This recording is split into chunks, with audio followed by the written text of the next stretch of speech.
Hola, amantes del terror, soy Ismail, y hoy he venido a traerles otras historias de terror, pero para eso me va a ayudar un amigo. Bueno, sin más que decir se los voy a presentar. Hola amigos, soy Michael, y hoy he venido a ayudar a mi amigo Ismail. Yo empezaré con la primera historia, e Ismail les contará después la última historia, así que empezaré. Esta historia se llama, Los Cheneques. Esta historia le ocurrió a mi padre hace más de 40 años, cuando solo él era un niño. Yo soy de una ciudad de Tuxtepec en el norte de Oaxaca. Cuenta mi padre que antes de convertirse en una gran urbe, Tuxtepec era una zona de platanares al igual que San Bartolo, un poblado vecino separado solamente por el río Papaloapan. Cierto día mi abuela, que en paz descanse, le encargó llevarle el almuerzo a mi abuelo, que estaba trabajando en las plataneras de San Bartolo cargando camiones de plátano para llevarlos a vender al mercado, pero para llegar a la ribera del río tenía que cruzar una platanera cuyo camino serpenteaba y cruzaba el terreno donde actualmente es una secundaria técnica. Él llevaba un morral con guisado, carne y algunas tortillas. Muy tranquilo fue caminando por la platanera. Llegando a medio camino notó que los árboles se movían. Lo curioso es que no hacía nada de viento, el sol había sido tapado por una gran nube. Cuando tan solo 15 minutos antes estaba a todo lo que daba, él siguió sin detenerse. Niño que venían de entre los árboles. Mi padre pensó que eran unos de sus amigos, ya que varios de ellos vivían cerca de esa platanera.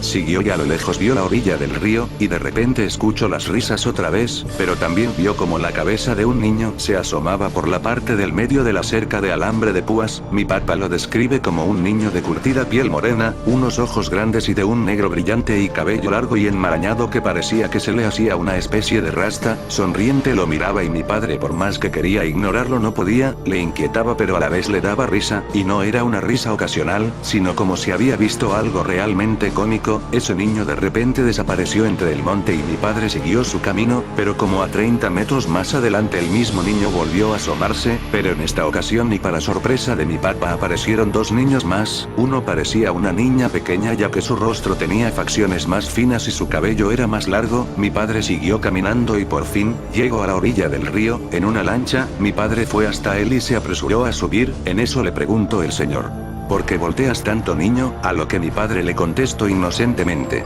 estoy esperando a esos niños que venían conmigo, de seguro van a bañarse al río o a pescar. El señor le preguntó cómo eran esos niños. De pronto mi padre los señaló diciendo: mire, allí están en ese banco de arena. Pero el señor no vio a nadie, y se produjo un silencio espectral, y tan rápido como pudo desamarró la lancha y se alejó de la orilla. Mi padre lo notó muy nervioso, a lo que le preguntó que por qué no subió a esos niños, a lo que el lanchero le dijo: esos no son niños, son los chaneques.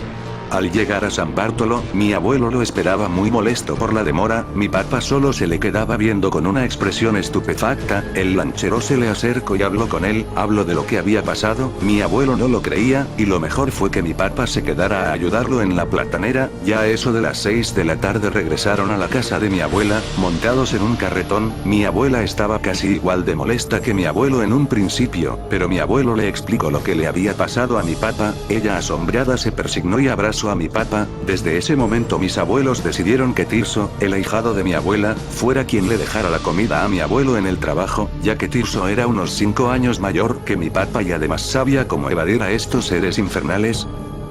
Buena historia, Michael. Bueno, prosigo con la última historia. Esta historia está basada en hechos reales. Las voces. Tendría unos 18 años y en aquel entonces iba a la preparatoria y regresaba a mi casa, ya de noche y bastante agotado, como vivía en la Ciudad de México. El trasladarte de un lugar a otro implicaba mucho tiempo y era agobiante. Al llegar saludé a mi mamá y me sirvió algo de cenar que apenas probé y dejé todo en la mesa. Arrastrando los pies me tiré en mi cama y así que me quedé dormido. Nunca tuve un sueño tan pesado como el que les voy a relatar y tan detallado. Tanto, que recordaba todo con mucho detalle aún después de despertarme, incluso aún en estos días lo puedo recordar como si lo acabara de soñar. En mi sueño caminaba por una colonia muy lujosa de casas grandes y con detalles caros en sus fachadas. A mi lado iba una persona que me decía hermano y yo lo identificaba así. Tengo un par de hermanas, no tengo hermanos. El día parecía soleado y las calles muy tranquilas. Veníamos en la camioneta de mi papá y hablando tonterías de jóvenes, planeando ir por alguna jovencita y llevarla a pasear. Mi supuesto hermano se reía y le subía a la música, haciendo que todo el interior de la camioneta retumbara por el sonido. Al incorporarme a una calle larga y sin casas, de pronto todo quedó en silencio, y al voltear pude ver que el que era mi hermano me veía con un gesto de odio, aunque parecía tranquilo. El silencio fue roto por su voz que preguntaba algo inusual.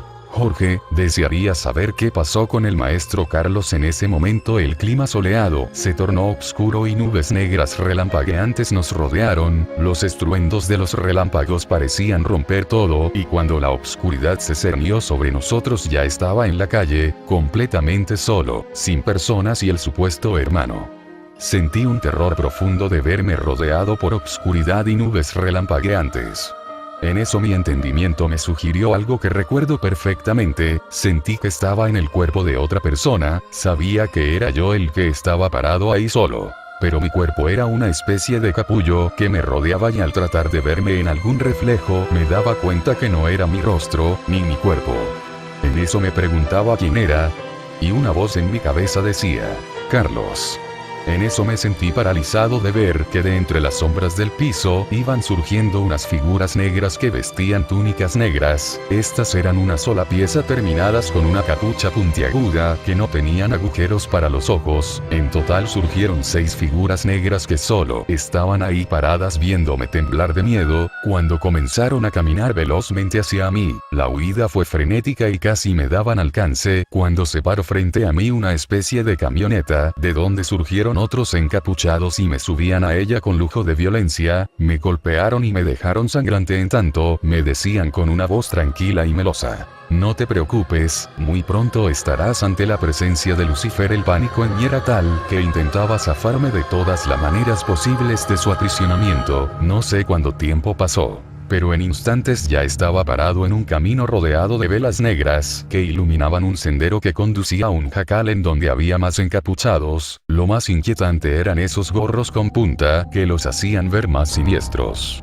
Los que venían martirizándome me condujeron a rastras por ese camino y me dejaron en el interior, donde otros tipos dibujaban un pentagrama en torno a mí. Comenzaron con cánticos llenos de gozo, me miraban y me decían que no me preocupara, que estaría pronto con el Padre. No terminaba de presenciar eso cuando sentí algo en mi vientre, algo helado y punzante que me hizo sentir mucho dolor y temor. Al mirar qué era, me di cuenta con horror que uno de los encapuchados me había clavado un enorme cuchillo en la panza. Sentí el golpe tan profundo que tocó mis vértebras. En un movimiento rápido el verdugo movía de un lado a otro la daga y abría mi estómago dejando salir un chorro de sangre que se regó por el piso y mis intestinos que evaporaban el calor interno. No pude soportarlo más y desperté sudando y temblando de miedo por esa pesadilla. Poco a poco me di cuenta dónde estaba y me revisaba la panza. Respiré aliviado pensando que había sido un sueño y que todo había sido producto de mi cansancio. Tenía la luz encendida y aún estaba vestido, así que me relajé y me preparé para volver a dormir y apagué las luces. No acababa de presionar el apagador cuando escuché el rechinido de unas llantas al exterior de la casa, y escuché que estaban levantando a alguien.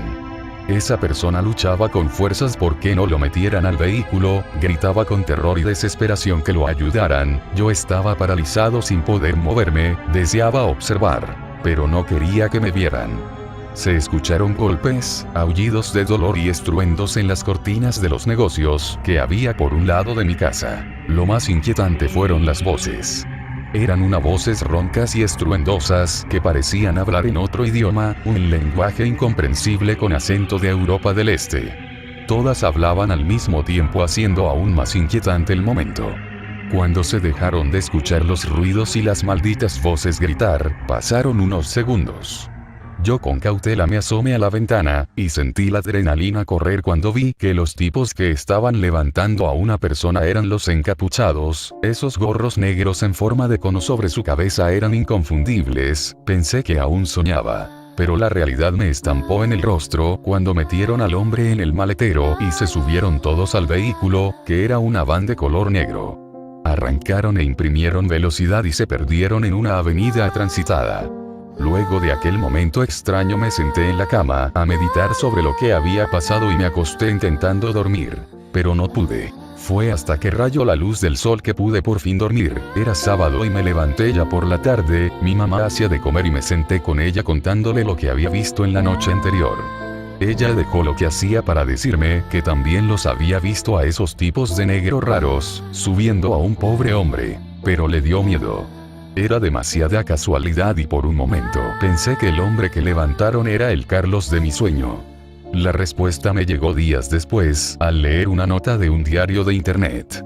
En las inmediaciones de un rastro en el Estado de México, habían encontrado los restos de una persona, había sido acuchillada y le sacaron los intestinos con los cuales lo estrangularon. Eso no era extraño, en ese lugar era común que mataran gente a diario. Lo extraño sucedió después al cenar con mi mamá. Me dijo que platicando con la vecina, su ex esposo era el dueño de uno de los locales de los alrededores y vivía en un lujoso fraccionamiento cercano, además era maestro de una vocacional. Lo encontraron muerto cerca de un rastro. Al escucharlo relacioné con la noticia y sentí náuseas al enterarme que era el mismo hombre, su nombre, Carlos Méndez. Por esa noche no pude dormir pensando en todo eso. En que mi sueño se había hecho realidad y que quizás pude advertir lo que pasaba. He vuelto a soñar muchas veces esa situación con personas distintas, los mismos encapuchados y las mismas situaciones de asesinato. A veces me daba cuenta por las noticias, pero otras no quería enterarme. No sé cómo llamar a esta condición. Pero siempre que sueño con los tipos de negro, alguien cercano muere. Bueno amigos, eso es todo por hoy. Le doy gracias a mi amigo Michael, ya que me seguirá ayudando en los próximos videos. Gracias por ver mi video. Se despide de ustedes su amigo Ismail. Hasta el siguiente video.